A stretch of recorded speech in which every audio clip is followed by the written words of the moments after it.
Filannoo keessan OBN taasifattanii kan daawwachaa jirtan kun sagantaa poolisii Oromiyaati. Kabajamtoota daawwattoota keenya ashaaraa magariisaa akka biyyaatti qabame galmaan ga'uu keessatti gaheen qajeelcha muummee poolisii Oromiyaas olaanaadha. Tibba kanas qajeelchi muummee poolisii Oromiyaa miseensota isaa waliin ta'uudhaan jechuudha. Qondaaltotni qajeelcha muummee poolisii Oromiyaas tibba kana bulchiinsa magaalaa Laga Xaafoo Laga Daadhiitti biqiltuu ashaaraa magariisaa gosa garaagaraa dhaabanii jiru. Atileetotni kilabii qajeelcha muummee poolisii Oromiyaas tibba kana jechuudha achitti argamuun biqiltuu kana kan dhaabanii shaampiyoonaa atileetiksii addunyaa biyya Ameerikaa magaalaa Oorgaanitti qophaa'u irrattis jechuudha biyya keenya bakka bu'uudhaan atileetota 6 kan filachiise qajeelchi muummee poolisii Oromiyaa sirni gaggeessaas taasifameefii jira. Atileetota kanaan ashaaraa magariisaa fi atileetota simannaa fi akkasuma sirna gaggeessaa kana ilaalchisee riippoortarri keenya Lissaanuu Mirreessaa waan qopheeffate qaba.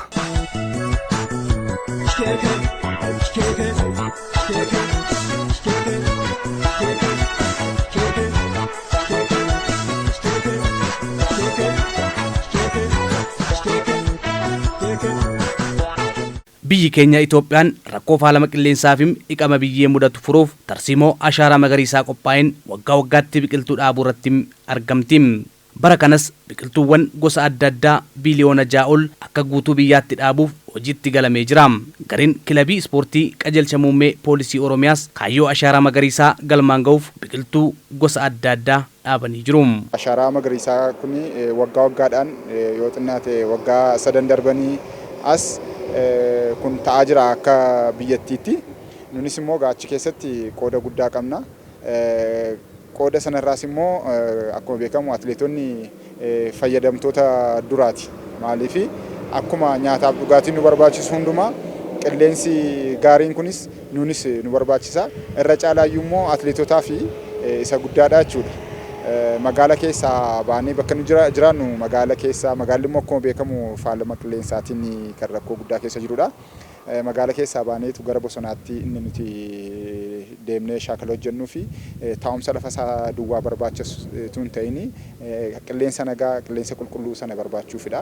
Ashaaraa magariisaa akka biyyaalessaatti jalqabame immoo akka kutaa keenyatti waggaa tokkoffaa keenya barreen gaddaas dhaabnee jirraasuma kaambii yeroo baay'eedhaaf gaafachaa turre nu kenname kaambii kana naannessinee dallaasaa keessasaa gaaddisaa fi haala qilleensa mijataadhaaf akka ta'uuf dhaabaa jirra. Kanaafuu biqiltuu dhaabuu jechuun hanga ilmoo tokko alchanii argatan jechuudha. Biqiltuu jechuun maaliif keessattuu nuuf ispoortessaa atileetii keenyaa fi oksijiinidha. Oksijiinii irraa argachuudhaaf immoo biqiltuu dhaabuu barbaachisaadha jechuudha. Gareen ispoortii akkuma qaama saba Itoophiyaa keessa jiru keessa qaama tokkodha. Hojiin hojjetus immoo dachaadha. Tokko roga maqaa biyyaaf kan hojjetu misooma biyya keessattis immoo gahee mataa isaaniin bahata. Faalama qilleensaa biyya addunyaa raasaa jiru kanas biqiltuu dhaabuudhaan dirree keenyas immoo dirree misoomaa taasisuudhaan wal qabatee magariisa uffisuudhaan wal qabatee ispoortonni keenyas immoo dorgommii dirree addunyaa garaagaraa irratti hirmaatanii geeba argatan, warqee argatan, meetii argatan cinaatti hojii misoomaa keessatti irree biyyi keenya sochii misoomaa taasiftu keessatti irree gumaacha mataa isaanii bahachuudhaaf kan danda'an ta'uu isaanii. Sirna biqiltuu dhaabuu kana irratti atileetiksoota bebbeekamoo dabalatee qondaaltonni poolisii irratti argamaniiru. Biqiltuu dhaabuun waan hundaa ol atileetiksoota biratti iddoo olaanaa qabas jedhan qondaaltonni dubbifne tokko tokko. Biqilaa dhaabnee yoo kunuunsine malee akkuma beekamu mukti waan baay'eedhaafidha kan inni fayyadamaa jiru namni mana ijaaruuf itti fayyadamaa quraaniif itti fayyadamaa sun immoo hir'isaa deema malee dabalaan deema.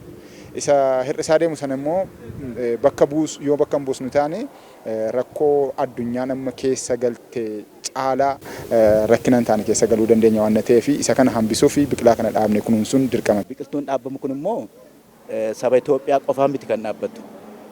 Biyyi keenya yookaan immoo addunyaan kun faalama qilleensaatiin faalama raafamaa kan jirtuu fi gammoojjummaan heddummataa waan dhufeef biqiltuun as irra dhaabbate kun saba addunyaadhaaf dhaabbatame malee yookaan Itoophiyaadhaaf yookaan immoo Afrikaadhaaf miti. Namni kamiyyuu biqiltuu gizee dhaabu biyya kanaaf yookaan addunyaa kanaaf addunyaan lama jirtu addunyaan tokkichi kan jirtu faalama qilleensaa kana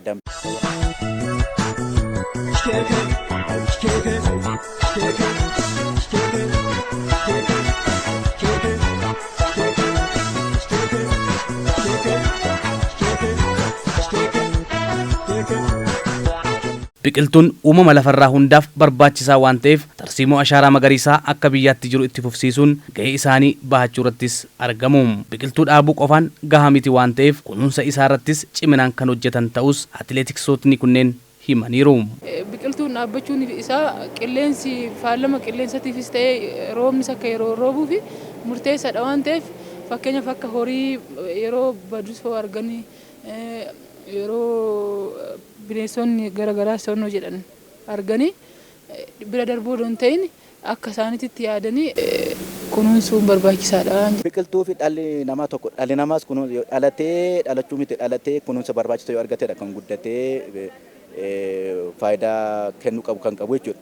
Biqiltuunis immoo dhala namaatti olitti jennee yoo dubbannirree wal guddisuun ta'u maaliif biqiltuun dhaabbatun kunuunsi barbaachisaan taasifamee eeggamee guddatee faalama qilleensaa kana damdamachuu kan hin dandeenye yoo ta'e facaasanii yookaan dhaabanii deemuun maqaa faayidaa kanatti qabadhee yaadu. Kanaafuu warri biqiltuu dhaabe kun akkuma daa'ima isaaniitti akkuma mucaa ijoollee isaaniitti biqiltuu dhaaban sana kunuunsuu, eeguu, ilaaluu bu'aa maal fidee maal tanqatee kan jedhu hanga bishaan obaasuu gahuutti qabu jechuudha. Guyyaama sana dhufanii biqilaa dhaabuu qofatu hin ta'in lafa isaa qopheessitee dursitee yeroo laattee fi lafa sana qopheessitee lafa sana qopheessitee booda immoo guyyaa lafti sun qophaa'e eeggattee biqilaa sana dhaabuudha. Iddii dhaabdee booda immoo itti aramtee bareechitee itti hammachiistee yeroo yerootti yoo deebitee ilaaluu baatte biqilaan sun gatii hin qabu jechuudha.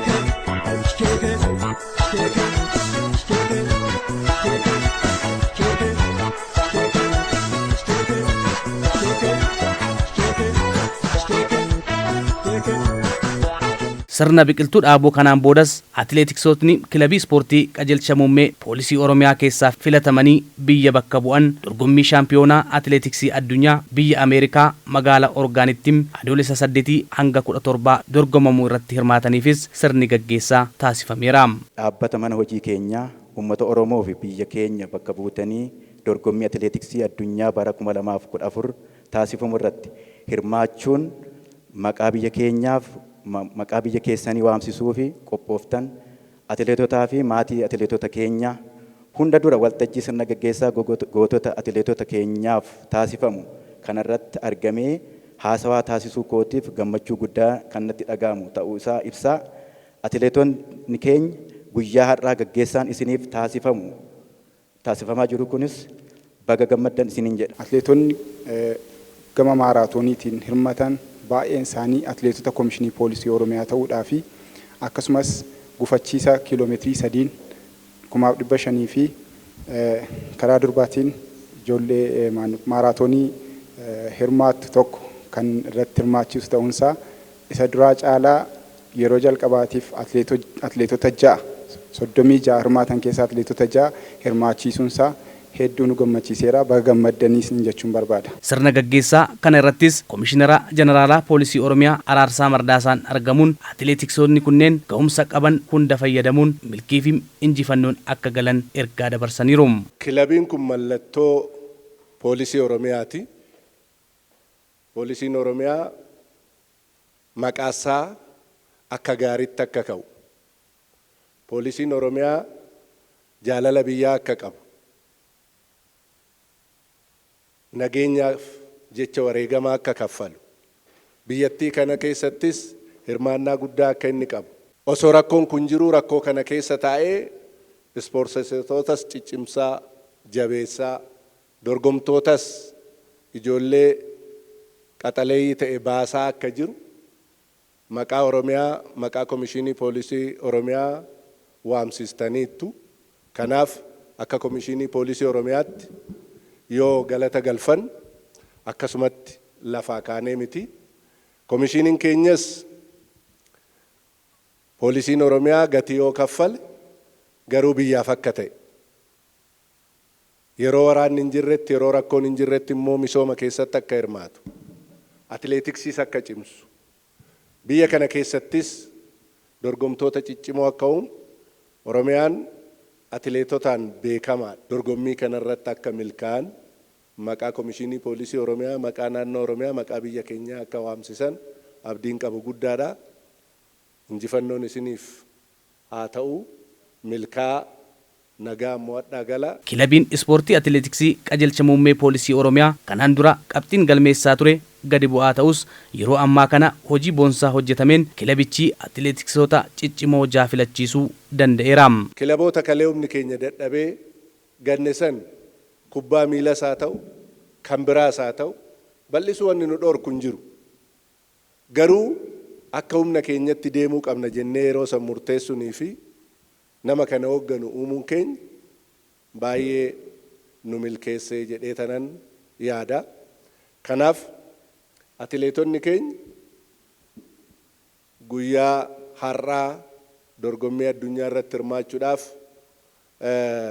geggeessuuf nu asitti argamne dhamaatii guddaa keessa darbanii akka biyyaatti atileetota hirmaatan nama 36 keessaa 6 kilabii poolisii Oromiyaa irraa warra dorgomanii dandeettii isaaniitiin carraa kana argatanidha. Akkuma asitti dorgomanii carraa kana argatan hirmaannaa kana akka komishinitti harka guddaa argatan achittis akka isaan milkaa'an. Atileetiksootni dorgommicha irratti filatamanis biyya isaaniif warqee fiduuf kan hojjetan ta'us himaniiru. Shaampiyoonaa addunyaa kanaaf bu'aa gaarii fiduu fi maqaa poolisii Oromiyaatiin bu'aa gaarii fiduuf fideedeen abdiin qaba waan ta'eef. Abdii kana qabannee carraa gaariidhaan milkoofnee akka deebinu hawwiin qaba. Namni waan hojjete argisiisa. Hojjennee jirra. Bu'aa baay'ee hedduu keessatti dabarree jirra. Waaqayyaa ulfaatu akka waan qabxii gaarii galmeessisuun abdii guddaan qaba. Nutis atileetiksoota keenyaaf carraa gaarii hawwaa hojii ashaaraa magariisaa akka biyyaatti eegalameen biqiltuu dhaabuun alatti kan dhaabame kunuunsuunis xiyyeeffannaa haa argatuun dhaamsa sagantaa keenyaati.